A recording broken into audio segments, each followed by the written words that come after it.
الفاتحة.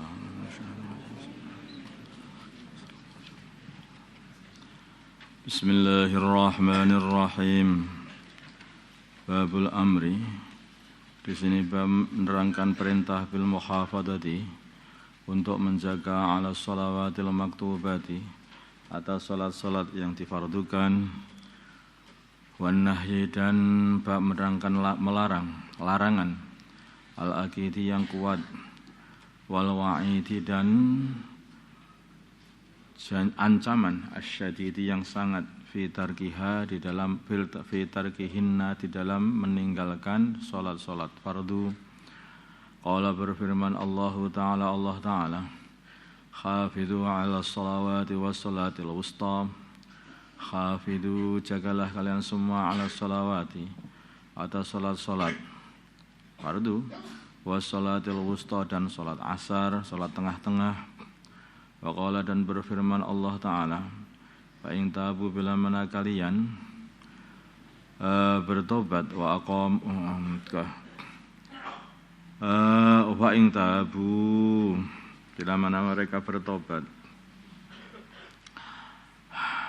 wa aqamus salata, dan mereka mendirikan salat, wa atau zakat, dan mereka menegakkan zakat.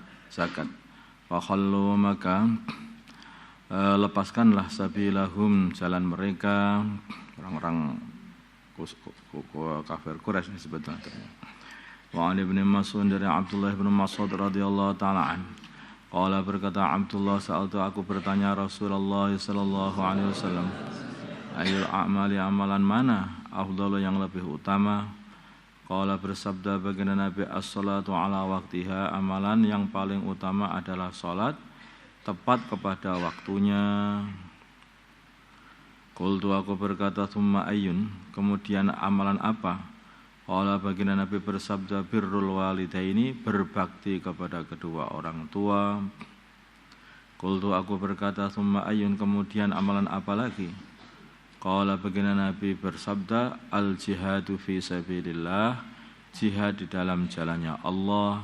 Muttafaqun alaih. Jadi begitu pentingnya salat ini, maka salat ini ditaruh di tempat yang paling awal di sini ini. Amalan apa yang paling afdal? Itu adalah salat lima waktu. Kemudian terus apa? Birrul walidain. Kemudian terus apa? Kemudian baru jihad fisabilillah. Wa Ibnu Umar, karena salat itu adalah pembeda antara seseorang Islam dan orang yang tidak Islam. Itulah, kalau orang ini walaupun dia itu ngaku Islam, kalau tidak salat maka belum ada bedanya. Enggak ada nampak bedanya dengan yang tidak Islam. Tapi kalau orang itu sudah sholat, nampak sekali bedanya. Oh, ini orang Islam jelas ini. Wa Ibnu Umar, dan Abdullah bin Umar radhiyallahu taala anhuma, qala, beliau berkata, qala, bersabda Rasulullah sallallahu alaihi wasallam, bunya, dibangun al-Islam, Islam ala khamsin, atas 5 perkara. Syahadatu alla ilaha illallah, pertama adalah syahadat, sesungguhnya la ilaha, tidak ada Tuhan yang berhak disembah, illallahu, kecuali Allah. Wa anna Muhammadan, dan sesungguhnya baginda Nabi Muhammad sallallahu alaihi wasallam Rasulullah, adalah utusan Allah. Wa iqamis salati, dan menegakkan salat. Wa ita'iz zakati, dan membayarkan zakat. Wa hajjil baiti, dan haji kepada Baitullah. Wa shaumi Ramadhan, dan puasa Ramadan. Muttafaqun alaih. Wa anhu, dan dari Abu Hurairah, ana Abdullah bin Umar, wa an, dari Abdullah bin Umar, qala, berkata Abdullah, qala, bersabda Rasulullah sallallahu alaihi wasallam, umirtu, aku diperintah an uqatilan nas, untuk memerangi manusia, hatta yasyhadu, sehingga mereka bersaksi, an la ilaha illallah, sungguhnya tidak ada Tuhan yang berhak disembah kecuali Allah. Wa anna Muhammadan, dan sungguhnya baginda Nabi Muhammad sallallahu alaihi wasallam Rasulullah, adalah utusan Allah. Wa yaqimus salata, dan supaya mereka menegakkan salat, wa yu'tuz zakat, dan supaya mereka membayarkan zakat. Fa idza fa'alu, bila mana mereka telah berbuat dzalika itu semuanya, syahadat, salat, zakat, asamu, maka mereka telah menjaga minni, dari diriku, menjaga dima'ahum, darah-darah mereka, wa amwalahum, dan harta-harta mereka, illa bihaqqil Islam, kecuali dengan haknya agama Islam. Jadi kalau orang itu sudah mengucapkan kalimat syahadat, menegakkan salat dan membayarkan zakat, maka mereka ini tidak boleh diperangi lagi dan tidak boleh diambil lagi hartanya, illa bihaqqil Islam, kecuali dengan haknya Islam. Maksudnya kalau mereka membunuh, ya sudah haknya agama, aturan agama, mereka harus kisos. Ini sudah. Jadi dimak mereka jadi halal karena apa? Karena pernah membunuh saudara Islamnya, seperti itu. Atau mungkin karena zina muhson.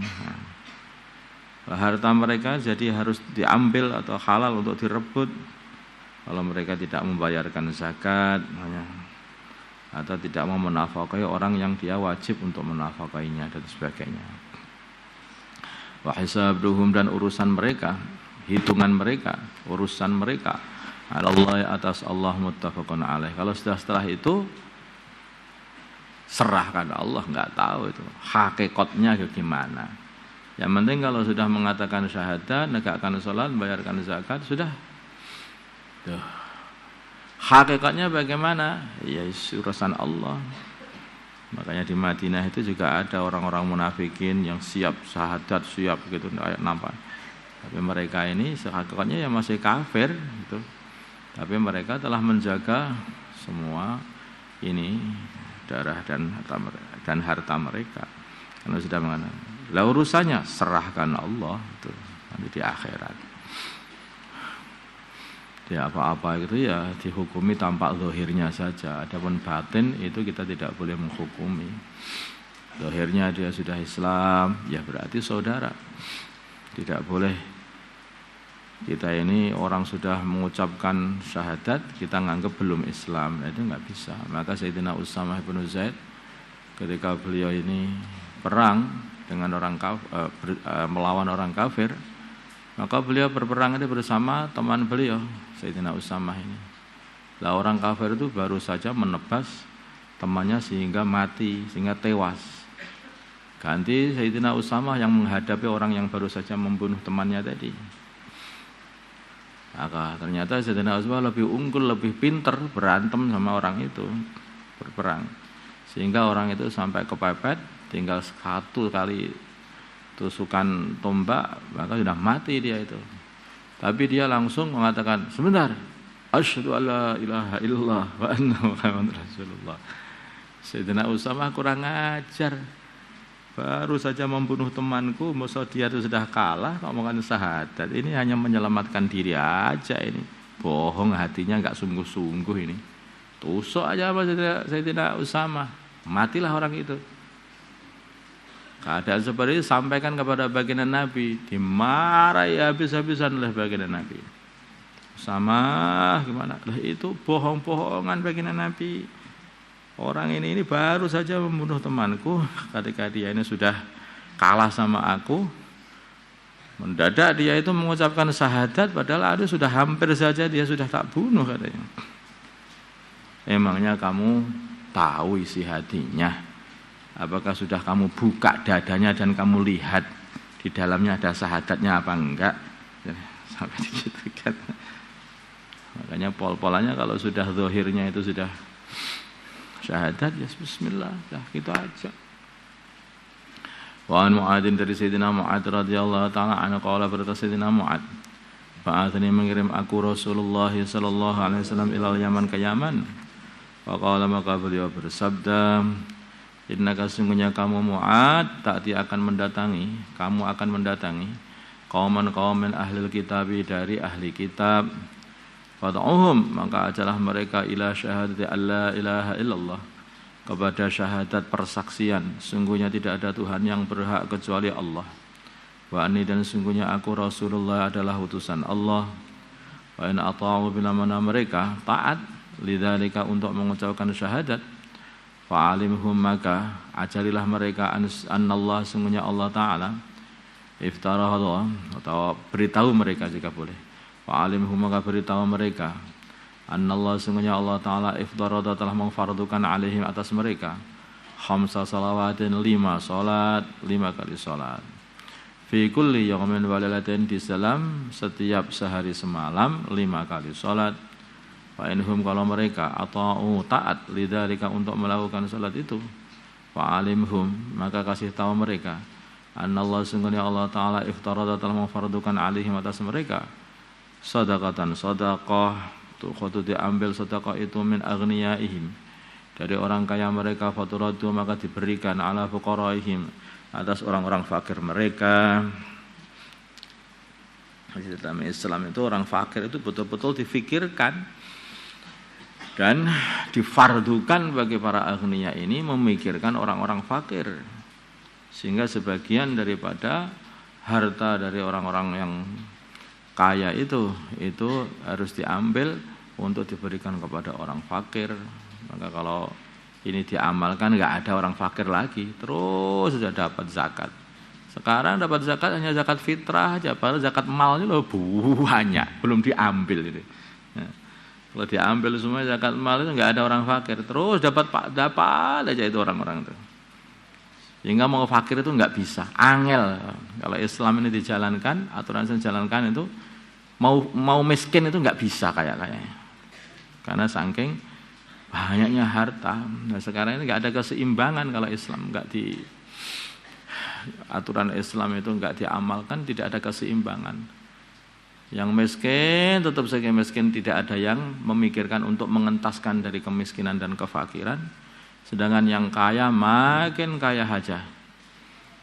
Fa inhum kalau mereka atau oleh dari taat untuk berbuat itu, fa iyyaka maka takutlah kamu wa qaraima amwalihim harta mereka yang baik-baik.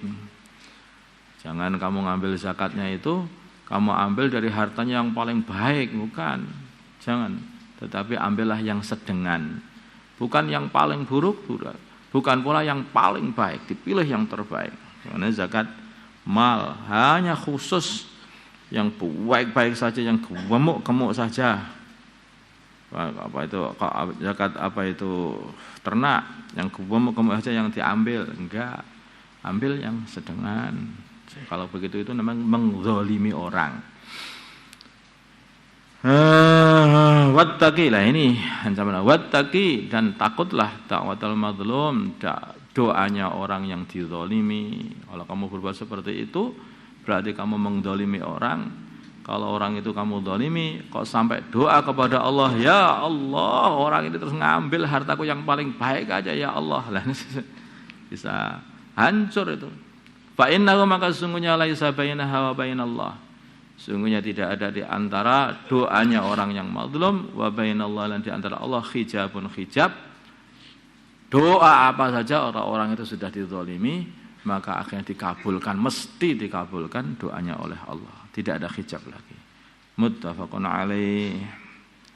An Jabirin dari Sayyidina Jabir radhiyallahu taala anhu. Qala berkata Sayyidina Jabir, sami'tu aku mendengar Rasulullah sallallahu alaihi wasallam yaqulu bersabda, inna bainar rajuli, sungguhnya di antara seorang laki-laki wa bainas syirki, dan antaranya kesyirikan, wal kufri dan kekafiran, syirik dan kekafiran, tarkas salati meninggalkan salat, rawahu Muslim. Jadi pembeda atau pembatas antaranya kekafiran dan Islam itu adalah sholat ini. Sudah Islam, sudah syahadat, tapi tidak mau sholat, ya belum ada batasannya, belum ada pembedanya.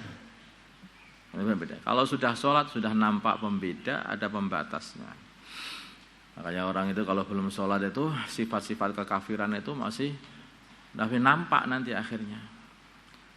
Tapi kalau dia ini sudah sholat, setiap hari menghadap Allah, taat kepada Allah, sifat-sifat kekafiran pun juga akan lenyap dari dirinya.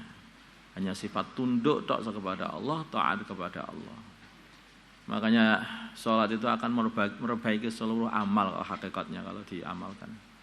Sholatnya bagus, tunduknya bagus kepada Allah, seluruh amalan agama akan mudah diamalkan. Kenapa tuh amalan agama kok susah sekali diamalkan? Itu mungkin belum sholat dia itu. Nah, kalau sholat saja dia tidak mau, amalan agama jadi susah diamalkan. Tapi kalau sudah sholat, taat menghadap Allah 5 kali dalam sehari, ini orang itu jadi ringan untuk mengamalkan semua amalan agama.